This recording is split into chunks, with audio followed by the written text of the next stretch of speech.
Okay, thank you very much. Welcome to another edition of the Special One Show on Star TV. I am Sara Camara, presenting as usual. Today, I have a very, very important guest. He's no other person other than Mustapha Njie, commonly known as TAF, as the owner and CEO of TAF Global. Mustapha, welcome to Star TV. Thank you very much, Sarah, and thank you for hosting me on your show. Okay, thank you very much. Many people know, Mustapha Njie. You are a household name in the Gambia.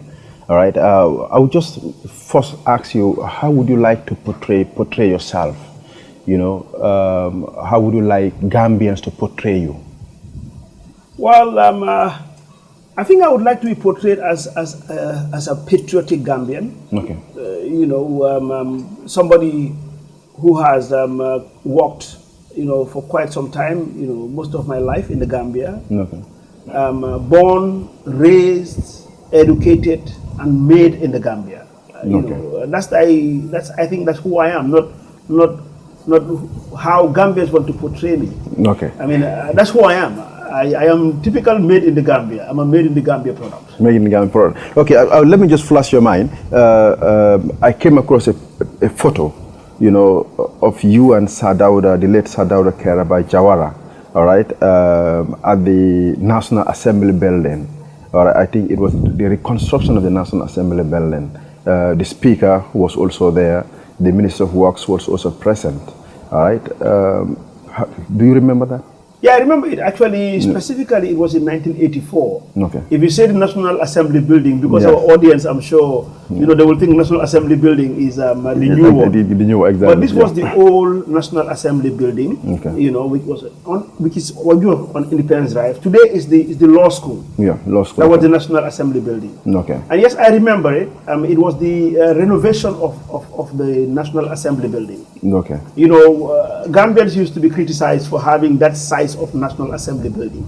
And in 1984, the PPP government under the leadership of Dawsa Kairaba Jawara, engaged CC construction, CC construction, on the refurbishment of the National Assembly building. And there I was the project manager for that project. And yes, in that picture you will see the late Alhaji Khalifa Samba, who was the Minister of Works. You will see Alhaji Dudu Tal, who's still alive, who was the MP for Banjul South. And I think also Baba Jan, the late Baba Jan, was the Permanent Secretary Minister of Works. And the Speaker there was Honorable Mahmoud Babakar Njie, Njie BP. And yes, obviously, Jawara came for a visit. Yeah. And I was there very young. Richard Wright was there, and Sewu Cisse also were there, late Sewu Cisse. And I was there, as the young engineer. I'm sure you saw my shape, yeah, exactly. And my flat tummy, and very thin and skinny. Yeah. But that was all part of my apprenticeship. I was then the project manager for that project. That was the first time that you met the former head of state? No. I met him. Actually, my background. I first started working for Balfour Beatty. Okay. Way back in 1976, 77. Yeah. And the president was so modest, and because I was involved in some international projects, yes, anytime he went on a tour, I will be introduced as a serious, hard-working young Gambian. You can imagine those days I was about 20 years old. And I first, if I recall, met him whilst I was a site engineer in one of the sectors that were being built up country. And I remember also I met him at State House, in Government House in Banjul. I was the supervising engineer. He wanted to have a mini golf built there. And I had a direct contact with him, and he will tell me where he wants things to be done, and I was responsible. I also have a photographic memory of 79, 80. I used to have a picture, I have lost it, when I was the site engineer at the Atlantic Hotel when it was being built. He came for a visit. Those days, any project, whether small or big, Sadano would come to visit. And when he came to visit, because we were working for international contractors, they would introduce us, like the young Gambians, who were engaged in those projects. Okay. You have numerous engagement, with Dawda. All right. How can you describe him? Well, Sara was an encyclopedia. And this is what happens, on one's legacy. Now we can sit down and assess him. And, people are coming from all walks of life. They're coming from all over the world describing Sir Dawda. And these were things that he worked during his lifetime. Quickly, I will tell you, a lot of leaders, regardless of the spectrum of life that they are, they want to design or they want their legacy to be whilst they are alive. That is not possible. It is now that we can assess all the good things that Sir Dawda has done, and if any bad things, which I don't think is much. Now, I do remember Sir Dawda, and I think his legacy is based on his tolerance. Everybody that talks today about Sir Dawda will tell you how much tolerant this man was. He was very tolerant, and that's one of the qualities of a leader. So I will remember him for his tolerance. I will remember him for his modesty. He was very modest. Sir Dawda, I saw yesterday, I think Ambassador Salah posted a picture of a private jet that was, at his disposal, which he never used. Sir Dawda, I don't think he has ever traveled with a private jet. Private jet, okay. He will always fly commercial. So I will remember him for his modesty. I will also remember him for his humility. These are, the word, you can go on and on and on and on and on. But I think these are the three things that I would want to remember him for. Okay. Being very tolerant, being very modest, and being very humble. Okay. Back to your personality, looking at your achievements, I've come across, where you mentioned the, 4 quarters of life. Yes. All right, which are very, very interesting right now. Okay, looking at the last quarter, that is the from between 60 and 80. 60 and 80. Yeah. How do you want to play in it? Well, I'm already playing in it because I'm in it. I am 62, so I am in the last quarter. And when I say the last quarter, really, it's active quarter. For example, Sir Dawda went 4 plus, the last quarter plus, yes, because plus, he lived to 95. Yeah. But not many people will live to that age. Let us be realistic. That's so true. I think active life, will stop about 80.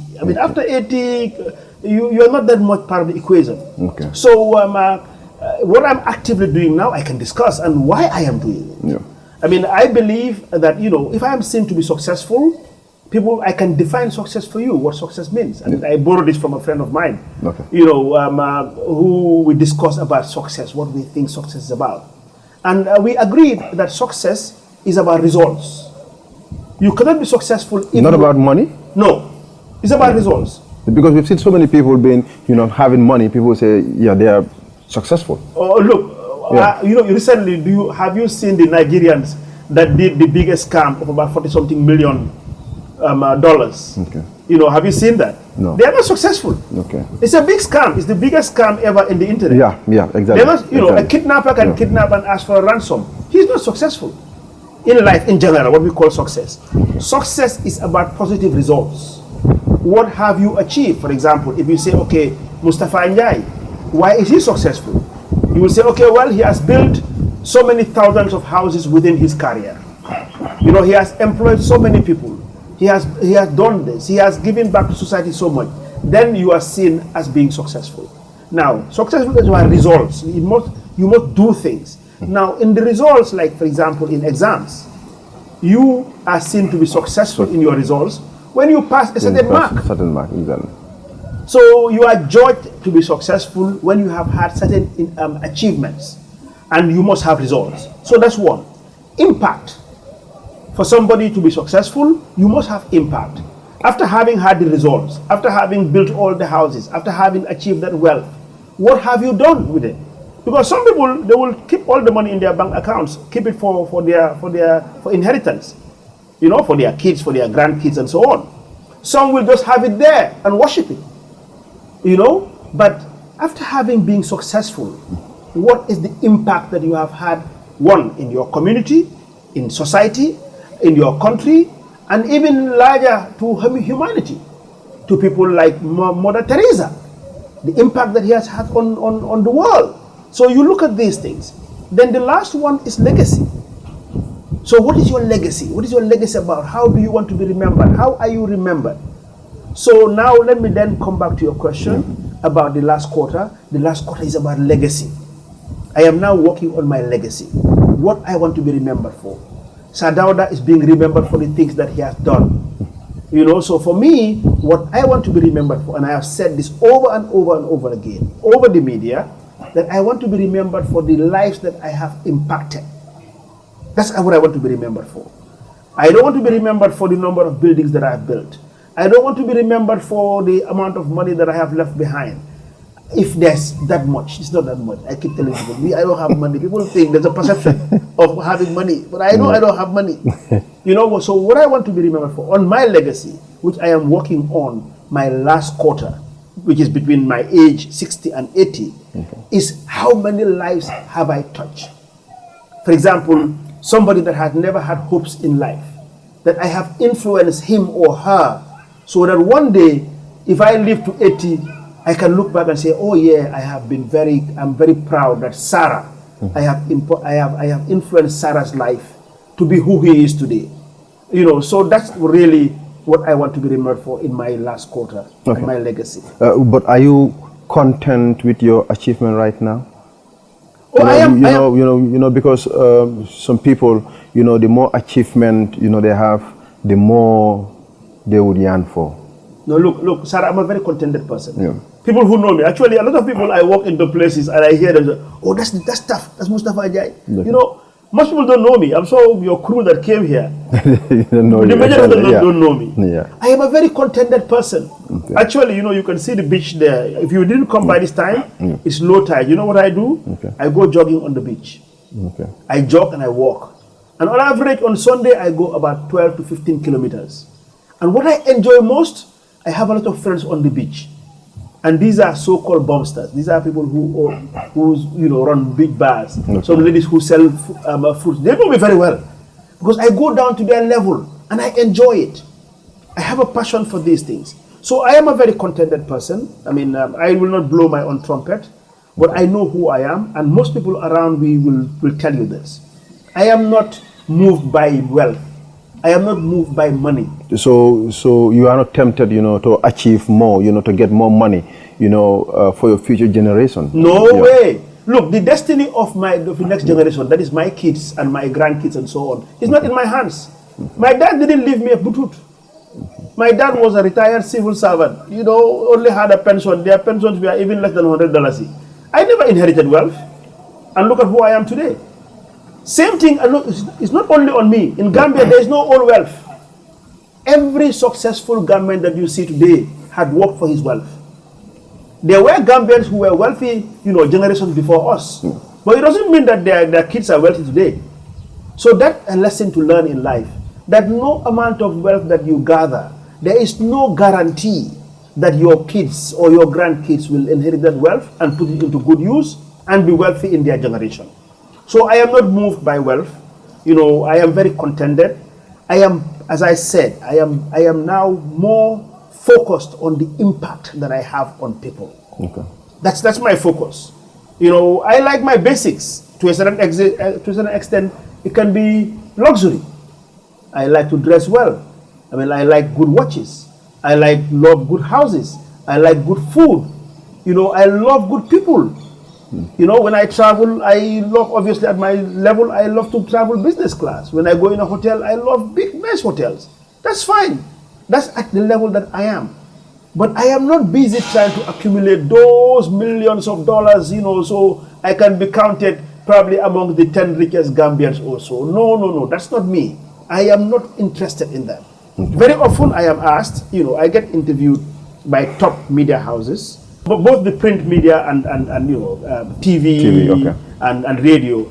And quite often when they interview people like me, they want to know how much I am worth. Yeah. Or Mr. Njie, how much are you worth? I say, for me, I don't know how I'm worth. I am worth who I am. You know, honestly, I don't know how much I'm worth.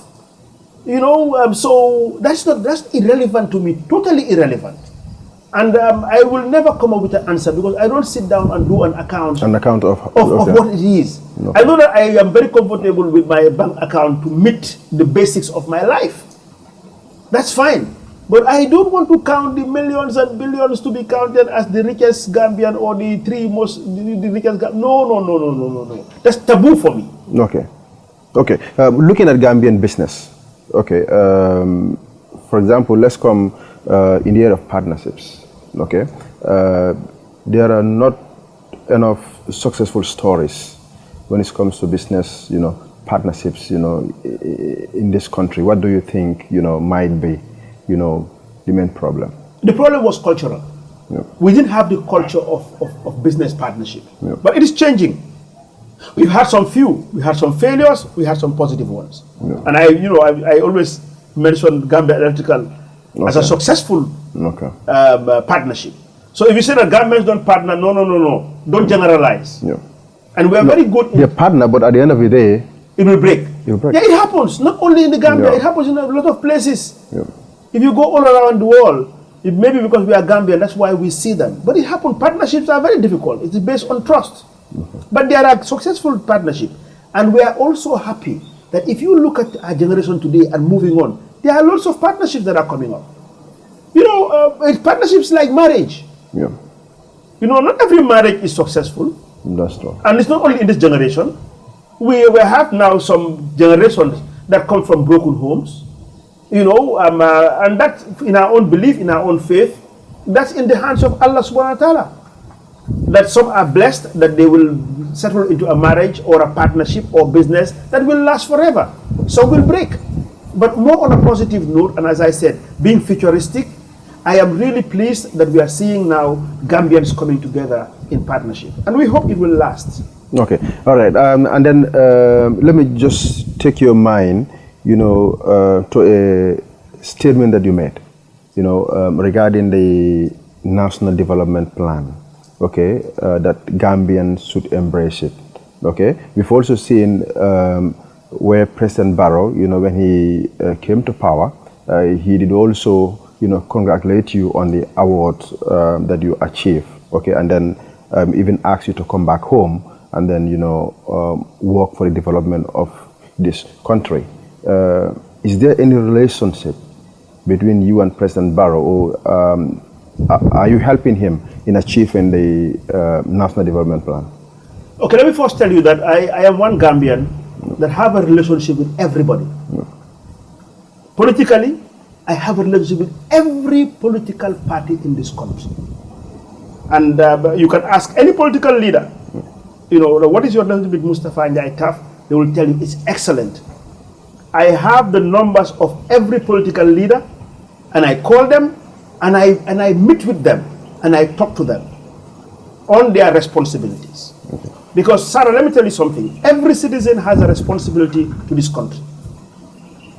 The ordinary citizen who is walking in the street, he has a responsibility that, look, he shouldn't litter, that he shouldn't steal, he should do the right things. Now, if you are elected into office, like President Barrow, he has a responsibility. Mm-hmm. He has a responsibility to drive the socio-economic development of this country. And the NDP is the national blueprint between 2018 to 2021. So therefore, we are now in this era. And let me also take you back. The NDP, when it was formulated and taken to Brussels, today the biggest opposing forces were all together. They were all part of it. Yeah. Then the Minister of Finance, was Amadou Sane. The Minister of Foreign Affairs was Honorable Hussein Dabo, and Barrow was there as the President. So today, this is the national blueprint, and everybody at the time accepted it as a national blueprint. That look, if we want to develop our country, given where we were, and then about 20-something years back, we need to have a blueprint to uplift our country on a socio-economic development. So I was part of it. I was one of the private sector members that went, and I endorse it. And today, up to today, I endorse it because it was a national endorsement. And I think we need to support this government to achieve this national development plan. Yeah, but people might see it as Barrow is trying to get the big guys in order to, enhance his political ambitions and others. But look, any president, if you call us, who do you call the big guys? You call me the big guys. Any president, even the opposition parties, they endorse us. Yeah. Maybe they're not very visible. But every party here, when they have their events, they come to us. Yeah. Let me tell you this. There's no political party that wants to make a tour or doesn't call me tough and develop me there. They have got a chance to do it there, Yeah. And you give them something. I'm not hiding it.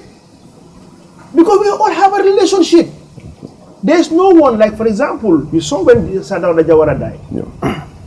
Who was absent at the National Assembly? Everybody was there. Because everybody has a relationship with this country. And the opposition is a government in waiting. The sitting government is a government today that is supposed to deliver what they are mandated to do. So me, I don't hide relationships. Okay. I have a relationship with every political leader in this country. When we have our social gatherings, they will come. Like when you have a christening or a wedding, everybody will come. If you have a funeral or burial, everybody will come and sympathize with you. Yeah. So let's not hide it. Me, I have a relationship with all of them, and I engage them on national development and their roles on national development. Okay, so you are optimistic that the NDP, if all hands are on deck, can be achieved? I like what you said, if all hands are on deck. Yeah. If the #1 citizen of this country, meaning President Barrow, to the last citizen, put our hands together and do what is right, I think it's very positive for this country. We saw a pledge of $1.7 billion. Sarah, look, if we pump here, if we achieve it within 3 years, if $1.7 billion comes into this country, every single person will positively have a benefit from it. But one might say that those are just pledges. Yes. Where those people are going to honor those pledges. But what did I tell you? Responsibility. Yeah. Now, when the pledge has been done, there are bodies, meaning those in government, should now take their responsibility on how to follow those pledges and go and get the money. Okay. If we don't get the money, we blame them. Because we all went there and made an excellent presentation. It doesn't stop there. There are conditions to all these pledges. So the conditions must be met. And the sitting government is responsible to meet those conditions. So yes, we are all there to support them, but we urge on them to make sure that they do everything possible to make sure that this money that was pledged comes into this country. We don't want 2021 to hear excuses. They have a responsibility to deliver. They have now a pledge of 1.7 billion. They have our support as citizens. They are sitting there. Whatever they do, please, we want to see a very high percentage of this money, impacting our lives. Okay, there are pledges that have been made. Okay, and then looking at this scenario right now, Barrow also have a NDP. Okay, that to achieve. Okay, but looking at the other aspect regarding his time in office. Okay. We've seen 3 years, 5 years. Okay, so it means 3 years right now is a threat, to the NDP, is a threat to the pledges that have been, made to the Barrow government. Like, what's your view? Well, my view is, look, I know it's very controversial now. Yeah. There are two camps. Yeah. One camp is saying 3 years, you promised us 3 years, you need to step down. Yeah. The other camp is saying, no, we were voted for 5 years and we need to continue. Now, each and every one of them is building up their case. It's like taking your case to court. Now, the judge will be the one who will judge on a case. Now, the judge are the Gambian citizens and also taking constitutionality and also legality into account. But for me, I don't want to come in that direction. No. My direction is the survival of this country. Seeing this country beyond 3 and 5 years. The Gambia is bigger and older than any of us in this generation. And everybody has a relationship, has a responsibility, to play within your lifetime. We will go. Barrow will go one day. Dabo will go. Halifa Saleh will go. And other generations will come. There were generations before them. But what did we inherit from the past generation? We inherited a peaceful and a peaceful country. That's what we inherited.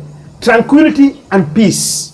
And it is only under this environment that a lot of things can be done. My own view is that whatever we do, and I am now urging both the governing, that is the government, and the governed, we the ordinary people, that let us save and protect our peace and tranquility. Let us have our differences. There's a difference. Yeah. And that is normal. We're seeing Britain, which is the most probably democratic country, they have a difference in Brexit. Yeah. But we haven't seen glasses being set up. We haven't seen people being arrested.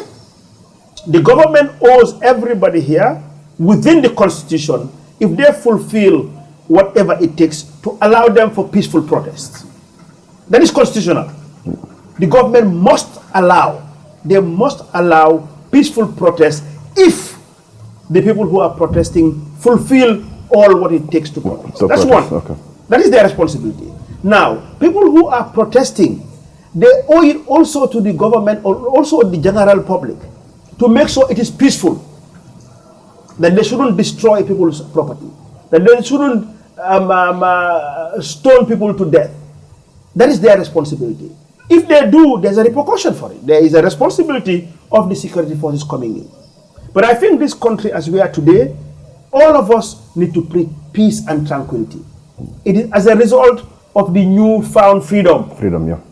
You know, we have had a newfound freedom. And our newfound freedom is that, look, we have had Babili around for 22 years. And we knew that, look, in the days of Jammeh, nobody dares do anything like this. That's not what we wanted. And that is not right. Okay. People have a right to speak out. Okay. You've just talked about Babili. My mind goes to the AU summit. Yes. You know, that was hosted, you know, by Babili here in the Gambia. Yes. And then there was a time that he even, you know, thanked you publicly. Yes. You know, of helping, yeah, you know, to finish the AU villas in time. Yeah. And then, but at the same time, after that, you know, the environment, he did not make the environment smooth for you, yeah, yeah, you know, to operate here. Yeah. You have to, you know, leave the country. Yeah, yeah. What really happens? Well, but let me tell you, okay, fine. You know, people only focus on the AU villas. Yeah. But I stopped taking government contract as far back as 1998. Okay. The AU was in 2006. But I discovered, you know, when the APRC and AFPRC came into power, I discovered that the playing field wasn't level. Or looking at the future, the playing field wasn't level. And I couldn't compete anymore. So I started venturing into private development. As you can see, I am the founder of real estate development in this country. As an entrepreneur, that's what you do. When you have challenges, you meander around. So fast track, I went into housing development and I wrote to government. I did a very detailed feasibility study. It was done by Bugabari and lamented, you know, who are experts in their own area. And way back in 1998, I wrote to government that, look, we need to do private development in this country. You know, the private sector, like all other countries, they do it. So, but we want you to give us the land. If you give us land, we will raise the finance and we will build to provide affordable housing. So we did it. Shelter Africa gave us money. Actually, we started way back in Kanifing, where it was called Sintu Yahi, and it was controversial. So my controversy with then President Jammeh is not the first one. Okay. It was like going into the hellfire and also the freezer. Yeah. You know, I mean, it's normal also in relationships. Yeah. So that happened, and Brookfoot was allocated to us in about 2000, 2001. And there was a petition. Well before the AU villas. Yes. The whole land in there, which is about 36 point something hectares, we have title to it. Not only that one, together with Yundum. There was also a petition for it when Brookfoot people petitioned Jammeh, you know, on those lands. Oh yeah. Afterwards it happened. Yeah. But look, history needs to come back. There are records for this. Okay. The land, there is a list to that land that belonged to the Gambia government. The land doesn't belong to the Brookfoot people. Maybe it used to belong, but there's a list, there's a list that is existing way back in the 50s or in the 60s, because it falls within the TDA. Okay. The TDA was 1 kilometer from the high water mark, and that particular land fell in the TDA. So within that lease, that land was available. And nobody had developed it at the time. That was why you could see all the development around it. But nobody touched it. They knew it was within the TDA. So now, then it was reduced later to 800 meters. And yes, I was allocated, it went to cabinet. You know, I was allocated Yarambamba, where Yarabamba is, together with Brufut. Now, when you do such, there were compensations that were paid. Yeah. And the records are there. The records are within the Ministry of Local Government and Lands of every family that was paid. I will not talk on TV if it's not true. They were all compensated. What the law says in compensation on situations like those. And, you know, then we went on smoothly. Now, the AU villas, it wasn't even Jammeh who approached me. I was approached by Modu Sose and Bolong Sonko, who were coordinating the AU at the time. Very early, at the very early stage, that look, you have houses that you have built, and we have 52 presidents that are coming, and we need to host them. So they approached us to see how we can help them. So I wasn't approached by Jammeh, but they were looking more on rental.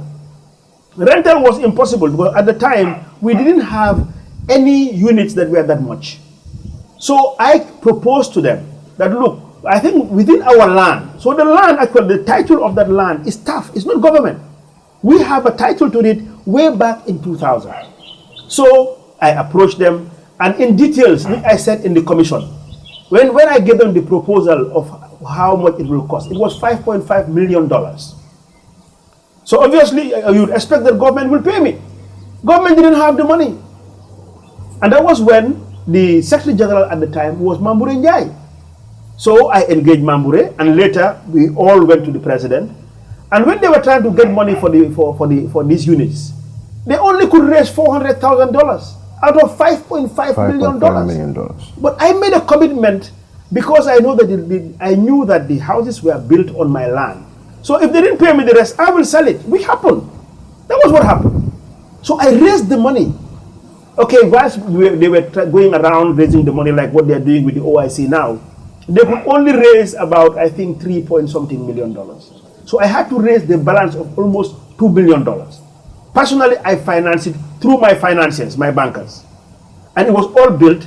It was a success story. Now, when it was ready, it coincided, you know, with, again, the environment and business being done. But it wasn't particular. It was nothing to do with the AU villas. Okay. Actually, I challenge Panderimbai. I'm sure he will listen to this. That actually, you are actually more of my enemy than Jammeh. Because what was being written that everybody believed in wasn't true. But I couldn't respond at the time. But let me just tell you further. But what actually happened? What actually happened? At the AU. At the reason AU, why and then between you and Jammeh, the reason why you have to leave the country and go and invest in another country. Actually, I started going out of this country way back. Not only now. You know, I left the country to Nigeria in 2011. In 2004, I registered in Mali. Well before the AU. Okay.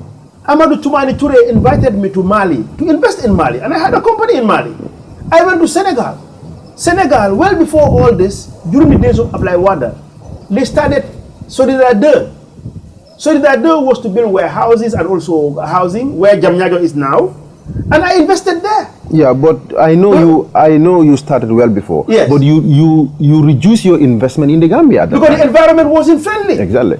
That was it. So why was the environment not friendly? That's what I want to know. Why? What happened within you and Jammeh? Was Jammeh interested, you know, in your projects? Was Jammeh interested in having a share in your project? No. Listen, the president cannot have share in my project. Okay. But everything that I wanted to do was stopped. For example, in 2009, I won the tender to develop the current Gaitaf. The records are there. There were 5 developers that were invited. I was the most responsive. And I was supposed to be awarded. And what happened? Jammeh fired the CEO then. I think Kebanjai was moved. And then the whole project stopped. So I saw the writing on the wall. You know, when the president does something to you, it is not very clear. He will not say, no, I am interested in this or I am not interested. But certain moves, you should know. Everything that I wanted to do in the country, even civil servants were scared to have meetings with me. I don't want to go through all the details because some of them today, they are here. I will approach them on certain things, and they wouldn't even detain me in any meetings. You know the days of Jammeh. I was like, oh, don't go close to him. He has a problem with the president. And therefore, if you go close to him, you will also be penalized. So I saw this. It didn't need to come on writing. I saw that, look, the environment is not there for me now to do this. So now, moving to Nigeria, you know, I didn't even first move to Nigeria. And one time I had an office in London, you know, developing my properties and then selling it to Gambians who are living abroad and even non-Gambians. And because, you know, I was making my name in development, I got approached by somebody who worked for the World Bank. That's how I went to Nigeria, and recommended me to the federal government that, look, there's a Gambian who's very good in housing development. I think we need to engage him. So they further recommended me to the River State government. You know, as we say in Wolof, Lujot Rek Yomba. You know, again, we are believers, you know, and Allah had it that I had to go to Nigeria. So there it was, and it wasn't only me. There were hundreds of Gambians that I took along that benefited. You know, so yes, and personally, honestly, I don't have any problem. I have never had any problem personal with Yahya Jammeh. Okay. He was a president. He had his own moves, his own agenda, on not only me. I think it was who he was. And I don't want to go into detail with that. There are institutions that have now been put in place who are looking back at what he has done. Whether it's human rights, whether it was business, whether it was his wealth, that the facts will come out. I didn't have anything personal whatsoever. I dealt with him like a president. At one time, three times, I was taken with him on his trip. And it wasn't only me. In his own private jet. There were businessmen that were being taken on his trips. I was taken to Sudan together with other businessmen. I was taken to Nigeria together with other businessmen. And the US, even I was taken there together with other businessmen.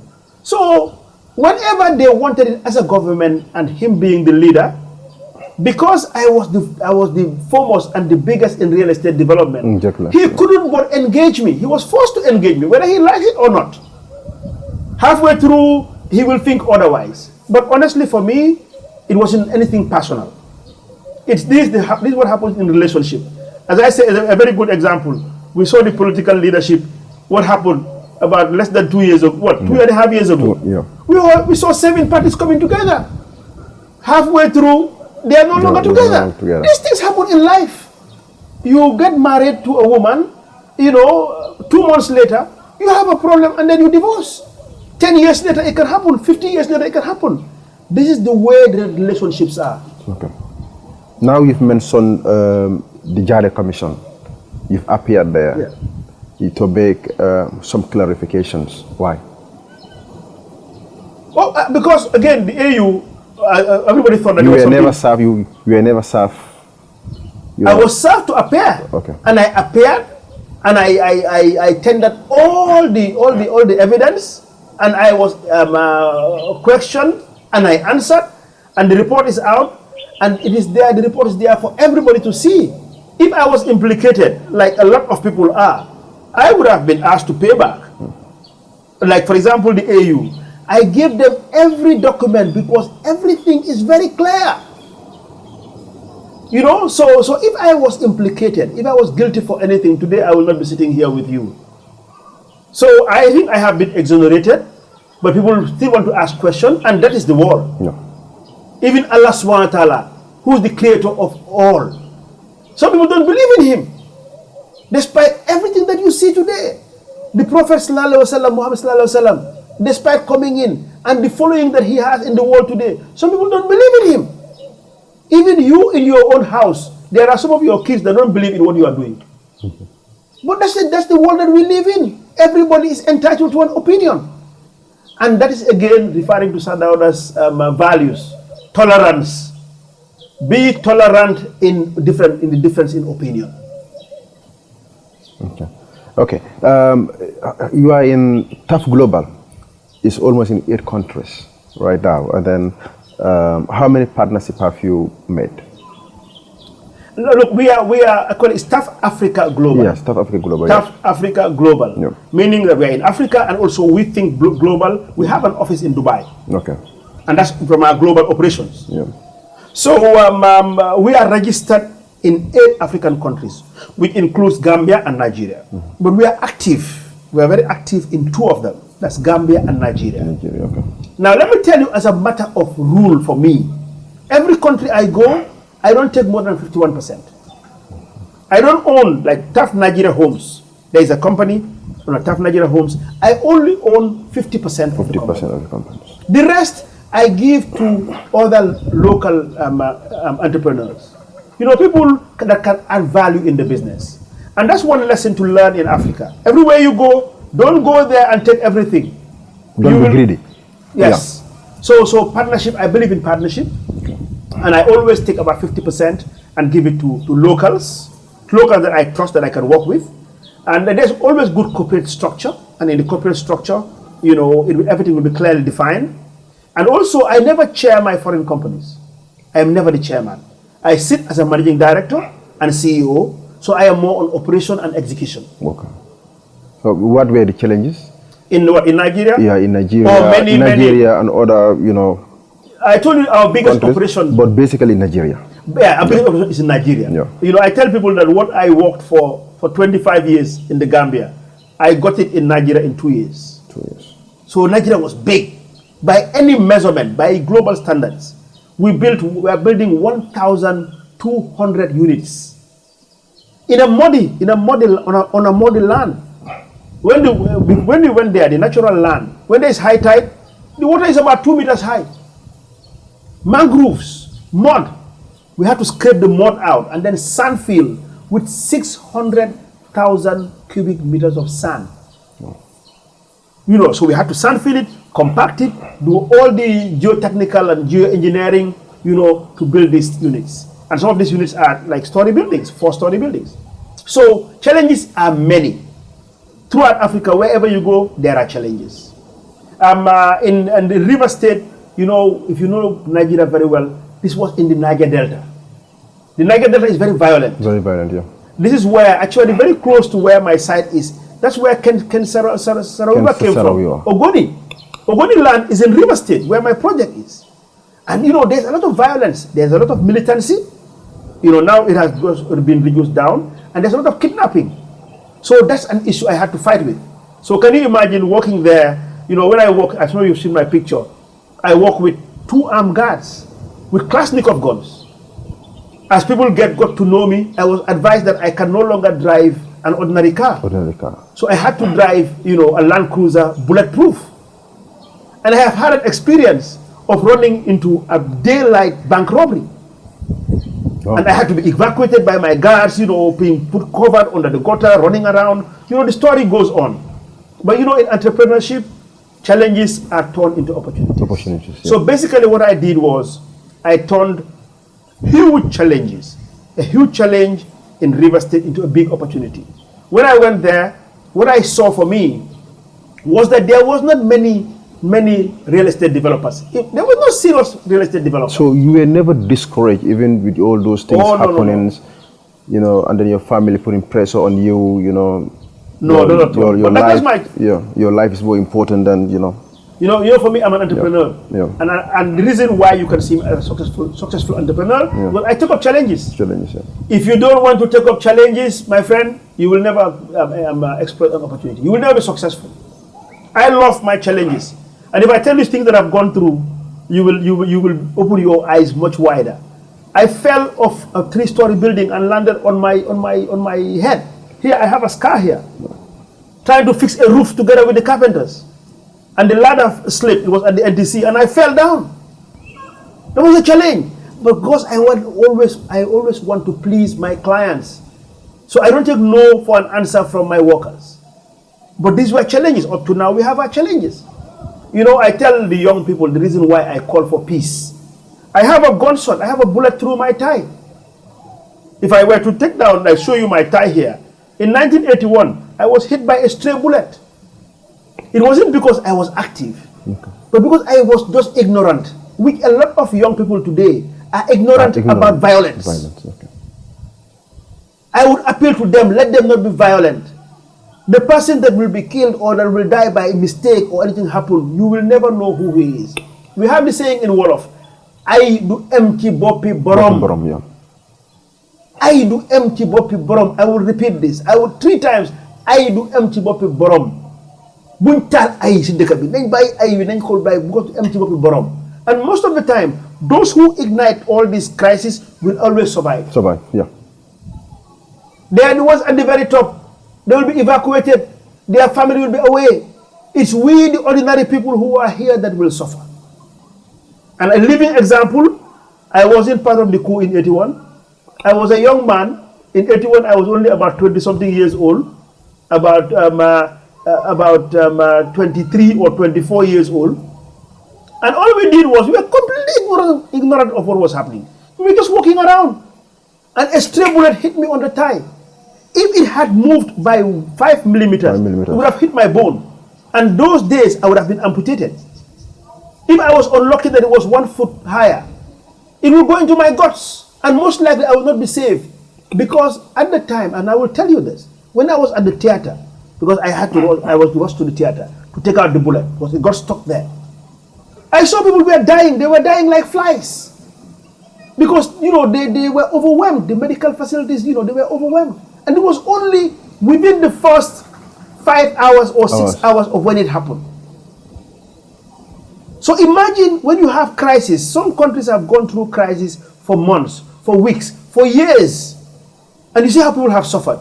Those of us who were alive and who witnessed 81, those 3 days were hell. It was really hell. So please, please, please, please, I want to appeal to every single Gambian. For me, that's my concern today. From the president, Adama Barrow, to the last citizen, that let us protect our peace and tranquility. Gambia liko nehlo, Gambia diata liko, I don't think Mandika very well. Gambia and diata is because of our peace and tranquility. Peace, yeah, exactly. And for me, honestly, today, this is what I want to focus on. Okay. Let us do everything possible. Let us exercise tolerance. The leaders of our today, let them exercise tolerance like what we have just learned from our founding father. That's not saying that let them not exercise the law. The law is here to protect everybody. But let us avoid those under you. Okay. How many burdu ay dakya ay. We have today, when we say Bur are the leaders, we have political leaders at the top. All of them have followers. And the followers are the ones go on social media. I'm very active on social media. Okay. And some of the things I see and I hear, it really disturbs me. Today, everything is branded by tribe, by political color or affiliation. Nobody is seeing us today as one Gambia. It is wrong. I've seen somewhere where somebody came with a yellow hairstyle. Yep. And the same, immediately, somebody within said, "Oh, you are UDP." You are UDP. So today, even dressing, if I prefer to wear a green message, they will say you are APRC. Somebody may say APRC. No. Wait, please. Let's stop this. I think we should probably have, an amnesty of colors and political activities. Yeah, or maybe they should even look at the national ID and then remove, whether you are a Fula or whether you are a tribe. Talking about tribe. Let me tell you, Sarah, what we should avoid these days. In the past when we were young, this issue about teasing each other, it wasn't based on tribe. No. That was brought in the last years. Like, ayo polonga, ayo jola, ayo. When we were growing up, it's not very far. What we used to hear, it was based on surnames. Surnames, yeah. So, soon you end the man giant la biya buga leka. Fubla M. Ki ba, ki jalo, ki bari, ki lele, ki sise, ki Camara. And Nalu Santa Amud tribe. You can be Sise and be Wolof. You can be lady and be. People have intermarried. But today, every angle you go down, ayo langa, ayo dola bile, ayo sose bile, ayo pol bile, ayo Wolof bile.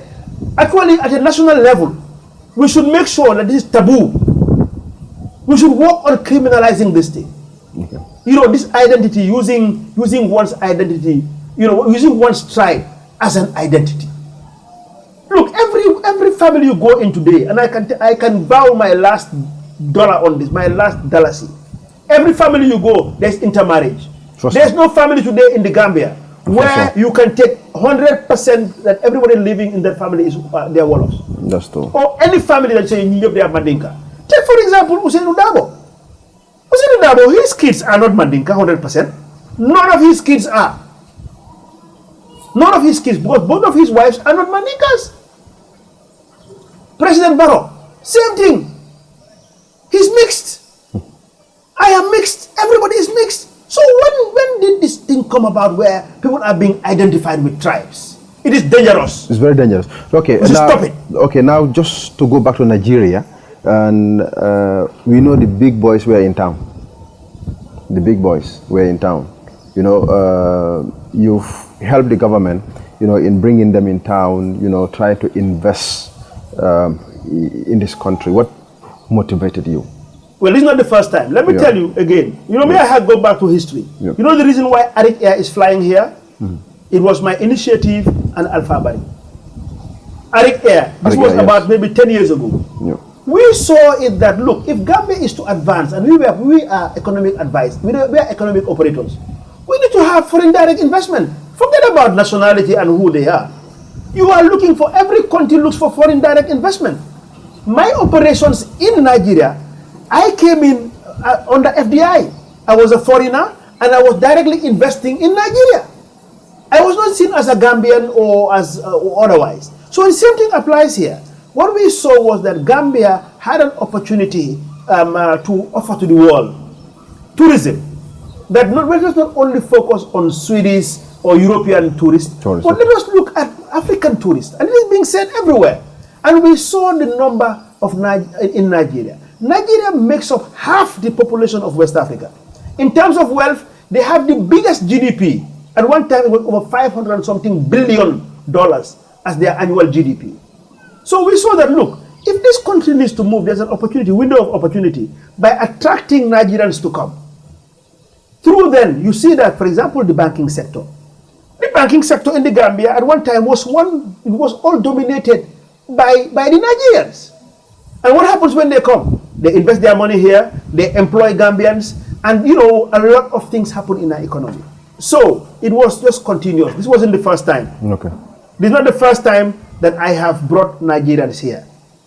Vice versa, I also take Gambians to Nigeria. To Nigeria, okay. I mean, the electricity business at Port Harcourt, it was done by Dabanani. So when I go to Nigeria, they didn't tell me that, oh no, you cannot give away this contract to a Gambian company. I was living freestyle. It's only in the Gambia that people identify investors with nationality. Imagine millions of dollars, I will not say the amount, was paid to Dabanani. The waterworks was all given out 100% to Winco. Or they're called in Senegal Jeur. But I knew them from here. They did all the waterworks, the carpentry works. I told you, I moved 400 Gambians and Senegalese there. And never was I questioned about people I bring in. But why is it that when 10 Nigerians that have their money to spend, they can spend it in Dubai, they can spend it in Congo, or they can spend it in South Africa? When you bring these people who have money to spend and invest that will benefit the country, they see them, oh, these Nigerians are coming to take our business or our job. Yes, they are big boys because they have money. They have worked for it. And I think any government, both at those who are at the top responsible for governing and also our citizens, should encourage things like this, as long as they abide by the laws. Okay. So yes, I brought them in, and I continue to do so, because as you know, I mean, we've partnered with government on GAITAF.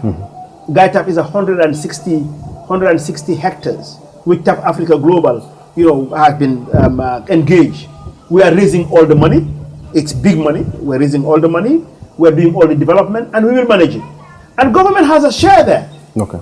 Today, government on average has about 30-something% to 40% share in the project. Okay. So all they do is they provide the facility as it is, and we raise the money. We bring the money, and the money is in hundreds of millions of dollars under our name. You know, we bring the money, we manage it. So we're taking a huge risk, and the project is for minimum of 10 years. So that will create employment. It needs investors to come in, because the reason why we encourage these guys to come, industries needs to be built up. Yeah. And some of them, they're industrialists. So we brought people like this to come in. You know, today we all know that, you know, somebody like Dangote. Yeah. Everybody wants Dangote to come to your house. Yeah. So these are people like Dangote, not maybe at the level of him as the richest African, but these are people who has wealth, and you encourage them to invest it in your country based on the rules and regulations of doing business. Okay. You've also helped so many Gambians. Okay, you continue helping, Gambian youths, especially young people who are engaged in business entrepreneurships. How many youths are you targeting? Well, first let me tell you that we have committed that Tough Africa Global will now commit 1% of our revenue. It's not profit, huh? 1% of our revenue will now be spent on our foundation. And that's really where my life is now, managing my foundation.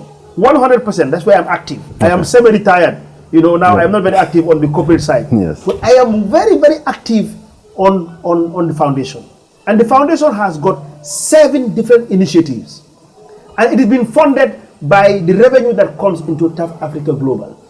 Most of these foundations you see, or the people that do philanthropic things, when they are at this stage, they look out to international donors. Me, I am not looking from them. Actually, they're approaching me now. A lot of them now want to come on board on our initiatives, but it's based on my conditions. Your conditions, okay. So the initiatives are, one, about TAFCON. TAFCON for the 5th year. This year, it will be 5 times we've been doing it, and it brings around Gambians both in Gambia and outside of the Gambia.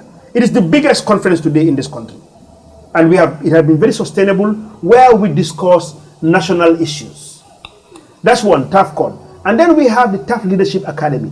When you talk about targets, we have now set up an academy where we're training young Gambians around the ages of between 18 and 30. Mainly we target people that have gone through their tertiary education or are within doing their tertiary education. So we bring them in. This year was the first time we started, with 50 of them from the University of the Gambia and other tertiary institutions. And then we lecture them on 12 different values of leadership. The lecturers are very well-known Gambians of high integrity and standing in their own areas. So they come in and give them a lecture once every month, and then there is an interactive session. That is the Leadership Academy. Now, my target is to have 1,000 of these fellows, because when they graduate, they are fellows of TAFLA. TAFLA is Tough Leadership Academy. And then, because they have been lectured and taught on these 12 values, we believe that as they continue in their life and play the role of leaders, they will now abide by these values. So we are preparing for the future. And our target, like for the first, which is medium term, the next 5 years, we want to produce 1,000 fellows. Hoping that, 1,000 fellows, even if we have 50% successes, these 500 will now filter in the Gambian labor market, be it private sector, being public sector, but they will have the values of leadership. Then you have Tough Icon. This year, we identified a Gambian by the name of Mrs. Janneh and honored her. We need to start having role models. And there's a criteria. I don't want to bore you with it. You can go to the website, you will see it. We also have Club 10, where I network with young Gambian entrepreneurs. Then we have the Tough Startups. The Tough Startups, last year, you remember that we gave out $2 million, as prizes, free prizes, and then also 7 consolation prizes. Now, next year, we are targeting to have Tough Diaspora Startups. Because recently, when I did a tour in Scandinavia, I realized that there were so many young Gambians, of Gambian parents or of Gambian descent, who are dying to come back into this country or to have something to do here. And some of them are very knowledgeable. They have done certain things big in this country. So we want to connect with them and encourage them to see how they can add value to the Gambia. And then we have also the Gambia Disability Trust Fund, where we have set money together with my chairman, Dr. Karamo Sonko, to give out, seed capital to the disabled. So rather than sitting in their wheelchair or begging alms, we give them a capital so they can start some business and sustain themselves. Okay, I know time is against us. This can be a lengthy discussion. Let's look at your awards. Okay, you've received awards, both nationally and internationally. And how do you feel? Have you ever expected that one day or the other you will receive these recognitions all over the world? At a certain point in life, I expect that it will happen because I am more conscious of it. I know that, look, if you do certain things, you will be recognized. Yeah. I told you from the very beginning about results. Yeah, exactly. If you have certain results at a certain level, you will be recognized. And for example, one of them was the ABLA. ABLA is the biggest award in Africa on entrepreneurship. They do the West Africa, the 3 different regions. Okay. And then you have a star prize of the African award. So I won the Entrepreneur of the Year for West Africa in 2017. But what they do is there's a criteria. Okay. Now they ask you for your accounts, you have to have audited accounts, and there's a panel that assesses you. So out of all, after you've been nominated, they do a very thorough, a very rigorous assessment for you to be the star winner. So I was a bit surprised given what I was doing, But my first award, it was the most pleasant surprise I've ever had in my life. Yeah. It was in 1992. In 1992, I had just started my business. Well, I started in 1990. And it was the first kind of awards being given out by the Gambia Chamber of Commerce. Then the late Alaji Njie was the president. You have people like Sarbel Elhaz, Alaji Aliumboj, and others were there. So it wasn't within my generation. And then the former president, the late president, Dr. Kairaba Jawara was there. The Sehu Sabalis were there. Mamadou Njie, BP as the speaker was there. So the creme de la creme of Gambian society was there. Private sector. It was big at the Kairaba Hotel. And I least expected it. Wow. I was sitting there and actually my uncle, the late Dr. Ibrahim Asamba, was there. And I was very casual. Okay, I was suited up. But it had never crossed my mind. Because there were other big players. So it was then announced that the Entrepreneur of the Year for the first time in the history of the Gambia is Mustapha Njie. Wow. Actually, my eyes were glistening. From a certain point, I forgot my name. That it was me. And the whole hall busted up. My uncle, his exclamation jumped. And he grabbed me. Those who were there will tell you. That was the biggest surprise of my life. Wow. I really felt fulfilled. But again, for this interview, I want to repeat what my uncle told me. Yeah. Those who are old enough to witness, when my uncle was alive. My uncle was my mentor, he was my friend, he was a father to me, he was an uncle, he was everything. Well, my dad died when I was quite young. Okay. But my uncle, had put in a lot of things in me. That's Dr. Ibrahim Asamba. He is late, he died about 2 years ago or so. After I won the award, everybody was congratulating me. You know what it means? A young man. Hey, we are starving lady. He walked into my office the next day. He said, it is now that you have a challenge. Now that you have been recognized, you have to do everything possible to maintain this or higher. And actually, a lot of young successes, they fail for that reason. You get to a point, hey, Sawai, ST, you have in rap league. And then this thing grows on the head of ST. Remember that, look, yes, you are doing well, but all the young people are coming there. They are coming up, They are coming up there. They want to be an ST. As I say, I follow social media, so even the rap industry, I know it very well. I know the rap, I follow everybody's progress, and I am connected to them, because this is what the youth want. So yes, I'm talking about my accolades. I have had several. And for me today, it doesn't mean that much. It's just a recognition of some results that I have had. But the most pleasant and the biggest surprise I have ever had was in 1992, winning the Entrepreneur of the Year of the Gambia. Okay. And finally, what message do you have for Gambians, business entrepreneurs, and then young people coming up, and then to the Gambia government? Well, in general, I want to address really the whole country, the whole Gambians, wherever they are. On the side of business, let the young ones know that Rome was not built in a day. And you need to understand that when you are born, you first start by crawling. And when you are born, even you cannot crawl. After crawling, you start to walk slowly. After walking, that's the time you have to work faster. Yeah. Then you go running. Even running, at times you have to sprint, at times you have to, run slowly. So that is life. Life is done in stages. You cannot get up today, graduate from business school, and say, oh no, I want to start a business. Oh, Mr. Taff, how can you advise me to be like you? I cannot advise you. No matter how much advice I give you, you cannot be successful. You must do your apprenticeship. I worked for others for almost 15 years, and that was my apprenticeship. That was what made me. So my advice to young ones that please take your time. You're not competing with anybody, you're competing with yourself. Just make sure that every day, every minute, you are progressing positively. Don't look at Samba or Demba or Pate that we started and now today I am at number 5, he is number 10. Life is more of a marathon than a 100-meter dash. Meaning, 100-meter dash, you fire the gun and within 10 seconds, whoever hits the line takes first. Marathon, no. You know, in marathon, you are giving a certificate for completing the marathon. And in the marathon, those who lead at the beginning doesn't mean that they will take first. So those that at a certain time in your life that are at the top doesn't mean that they will end up successful. They can triple, they can trip and fall down. They can have a pull muscle. Something happen. So you should take your life steadily and improve it. Now, to the Gambia from President Barrow downwards, I would ask and appeal, let us embrace peace and tolerance.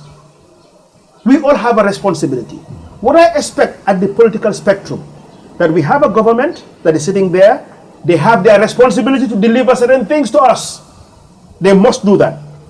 The NDP, it was all on paper. We did things, we all went to Brussels, we fulfilled everything that we have done, and then there was confidence that was built, and now is the time to try and do everything possible, one, to make sure that those funds, they come, and when they come, they should be implemented transparently. It should be very transparent to benefit Gambians across the board. Now, those on the opposing side, because for government, there's those who are ruling and those who are opposing. What we expect from them is to start criticizing the government positively and constructively. We want to see a government in waiting. I would want to urge these opposition parties that let them have a government in waiting, a shadow government. We want to see the biggest party, anybody who claims to be the biggest opposition or the medium or whatever.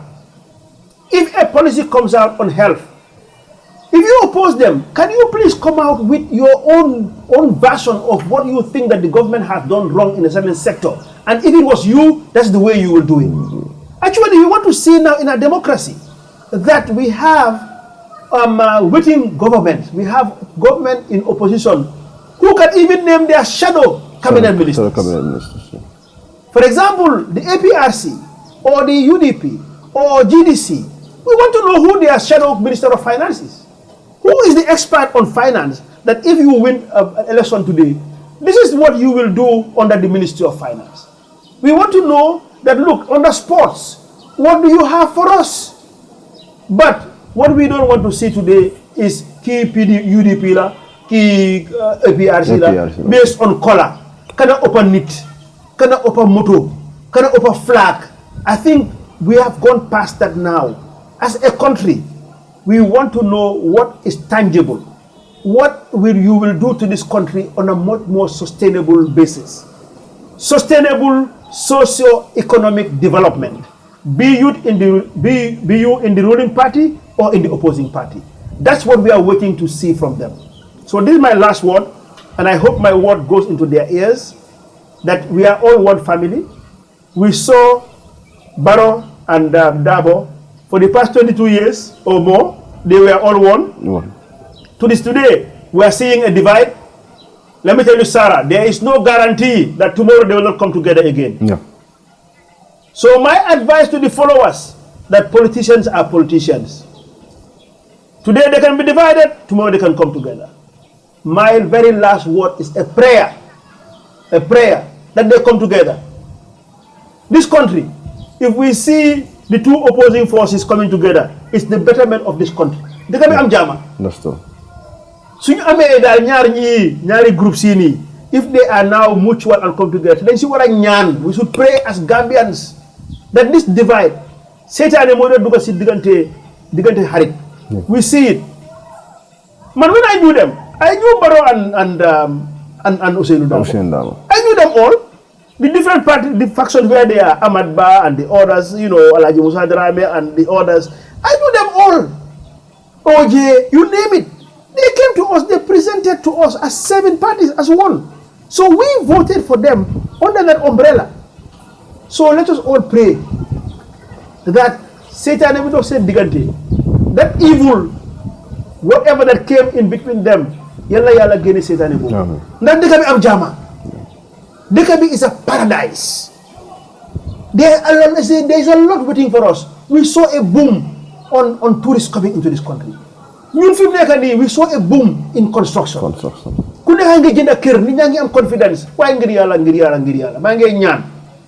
These political leaders, let them try and iron out their differences for the interest of this country. In the next 10 years. Yeah. It's not possible. There is life after government. There is life after opposition. But the country is here to stay. There are young ones. There is the unborn who has the same rights as them. So we Yaha tomorrow, today. So, and this goes across the board on everybody.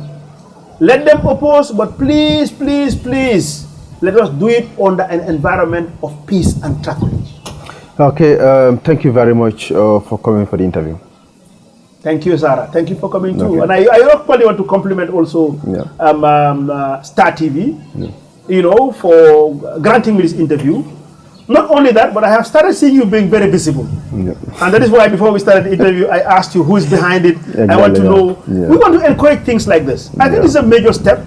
I mean, I got from Aruna Drame that today, 5 TV licenses have been issued out. And this is democratic. This is what we want to hear. This is what we want to see. Those who are selling products now have the medium, through people like you, to sell our products. Sell products, that's true. Educating people through your medium positively. We can communicate now, like this interview. We can communicate with the whole world through you. So we must compliment you. Okay. And as I can see, none of you that came have gray hair. You don't have this. Exactly. So you have a lot in front. So what we owe you is to guide and advise you and pray for you that you succeed. Thank you very much. So please extend my compliments, my felicitation to the owner. Exactly. I have never met him, and the staff in Star TV. And I want to assure you that we are ready to work with you from the commercial side to make sure that you sustain your business. Thank you very much. Thank you so much. Okay, thank you very much, viewers. That was a very successful discussion, a fruitful discussion that we have with Mustapha Njie, otherwise known as TAF, the CEO and proprietor of TAF Africa Global. Till we come your way next time again, that's going to be another Sunday. We say thank you and bye-bye. Thank you very much.